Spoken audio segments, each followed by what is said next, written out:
Most common American idioms. You've got them shaking in their boots. They are afraid now. You'll have to sink or swim. It will be win all or lose all now. We are sitting pretty. We are in a good position.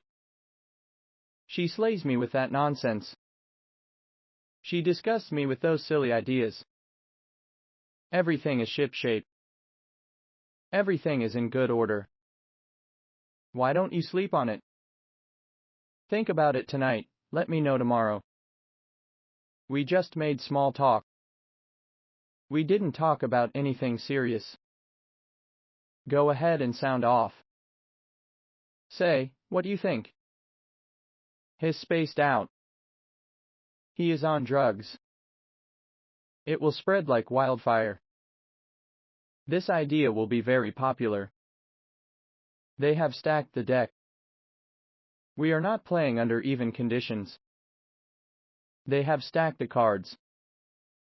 They have cheated us to their advantage. We will need to start from scratch. We need to start at the beginning. I don't want to steal his thunder. I will let him break the good news. She tried to steal the spotlight. She wants undeserved attention. You must stick to your guns on that. Your idea is good, stay with it. He's just a stick in the mud. He is too old-fashioned. You won't strike it rich. This idea won't make you rich. You need to strike while the iron is hot. Do it while the opportunity is right. We won't take a back seat to them. We won't be in second place to them. If you like this video, then like and share this video.